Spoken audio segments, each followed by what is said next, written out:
Buenas Muchísimas tardes, gracias. Omar. Un gusto saludarte a ti y a tu auditorio. Gracias, ahora sí lo escuchamos perfectamente bien. Pues bueno, preguntarle primero, ¿qué opina de cómo se ha dado esta propuesta, este plan B? Finalmente ayer se votó. ¿Cuál es el ambiente que se vive en el INE? Por supuesto, entre los consejeros que han sido muy enfáticos y muy claros en su posicionamiento. Ayer mismo los veíamos, los 11 consejeros, pues coincidiendo en que esta podría ser una propuesta que pues retrase aspectos que se han logrado en la democracia en México, consejero. Pues mira, la forma en que se ha desarrollado no ha sido la mejor. A nosotros, como el organismo técnico del Estado especializado en el tema, pues no hemos sido consultados particularmente sobre esto que se conoce como el Plan B. Efectivamente, sobre la reforma constitucional se realizaron unos foros, estuvimos presentes, pero el Plan B pues se presentó de una manera Sí, muy rápida. sí, En cuanto se votó y no pasó la reforma constitucional, en un par de horas, un documento no solamente extenso, porque lo extenso dices, bueno, pues lo puedes leer, sino sobre todo de un contenido tan técnico y operativo que requiere de un análisis a profundidad, pues rápidamente, a manera de fast track, se resolvió en la Cámara de Diputados. Si bien en la Cámara de Senadores ha habido un poco más de tiempo y ha habido más observaciones, pues es claro que no existe un consenso amplio con todas las fuerzas políticas y que solamente está siendo empujada por el oficialismo, dicho de esa sí. forma. Y cuando se trata de algo electoral, que lo que se está poniendo sobre la mesa son las reglas del juego para todos los actores políticos, lo que es deseable y lo que se recomienda incluso a nivel internacional es que haya un amplio consenso. Y desafortunadamente, pues lo que hay aquí es un diálogo de sordos. Y a nosotros, te repito, nunca se nos preguntó sobre nuestra opinión técnica de estos cambios, ¿no? Claro. Entonces, realmente la forma en que ha ocurrido, pues no es la mejor forma en que debiera de ocurrir o de que debiera procesarse una reforma de este calado. Sí, una reforma totalmente vertical, sin consenso, sin diálogos, sin recopilar pues información de expertos, o al menos eso es lo que ha quedado a deberse. Ahora, me gustaría preguntarle, porque Sí, creo que hay y sin muchas... ningún, Sí, y adelante. sin ningún, y sin ningún Y diagnóstico sin ningún sobre diagnóstico. cuál es la condición logística y operativa y las implicaciones que va a tener una reforma de esta naturaleza. Es decir, no hay ningún diagnóstico sobre cuál es el estado que hay y tampoco ninguna previsión de carácter operativa y logística de lo que puede ocurrir una vez que se apruebe. Ahora, consejero, ¿qué es lo que más le preocupa de lo que usted ya sabe que se aprobó en cuanto al impacto negativo que está significando contra el INE? ¿Por qué? Porque, pues, de alguna otra forma, desde el oficialismo, del mismo presidente, pues habla de que gracias a esta reforma se va a quitar los gastos honorosos, ya no se le va a gastar tanto, en fin, la parte económica prácticamente es donde se está concentrando la narrativa oficial, consejero. Pero mira, esta narrativa oficial efectivamente habla de eso, pero el presupuesto del INE representa menos de una quintientava parte del gasto público federal.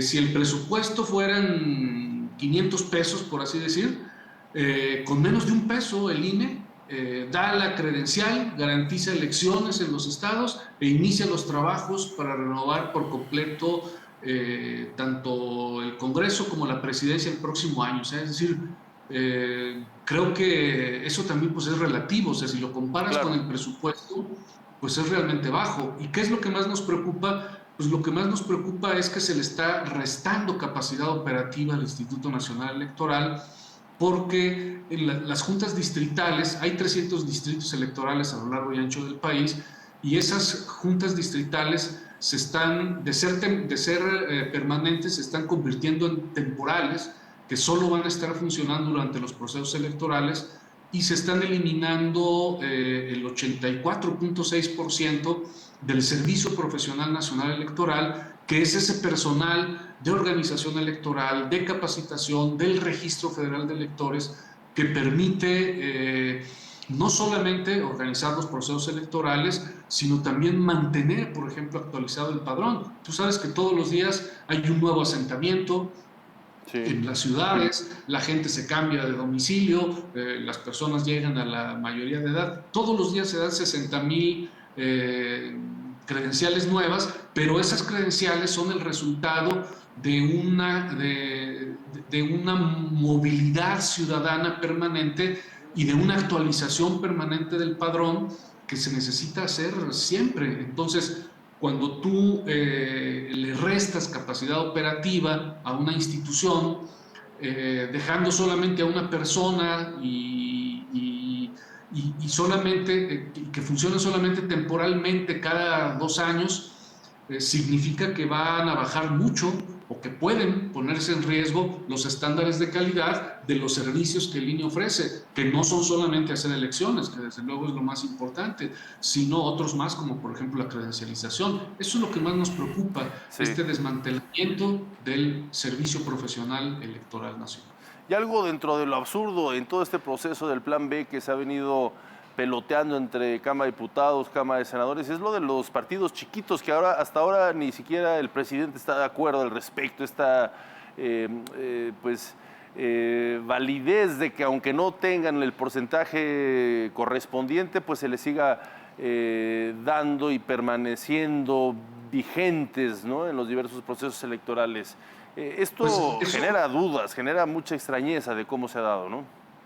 exacto, eso es un ejemplo más de cómo el procesamiento de esta reforma pues ha sido un procesamiento que no es el adecuado.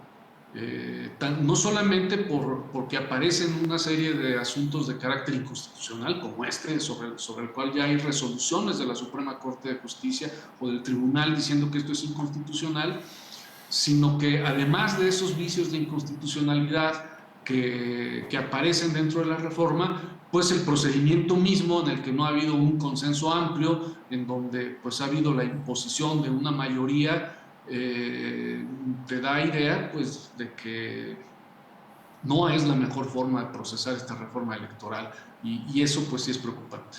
Dando por hecho que se va a aprobar en la Cámara de Diputados, porque también pues hay mayoría simple, al menos, ¿qué seguiría en un momento dado si se piensa buscar frenar este Plan B?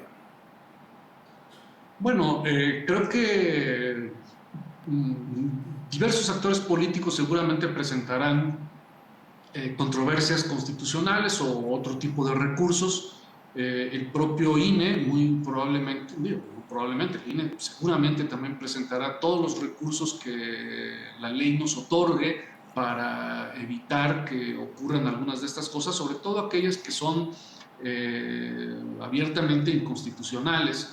Y por otra parte también, pues las personas afectadas, porque estamos hablando de un amplio número de personas que perderían su trabajo, seguramente realizarán también acciones jurídicas encaminadas a que no sean afectados sus derechos.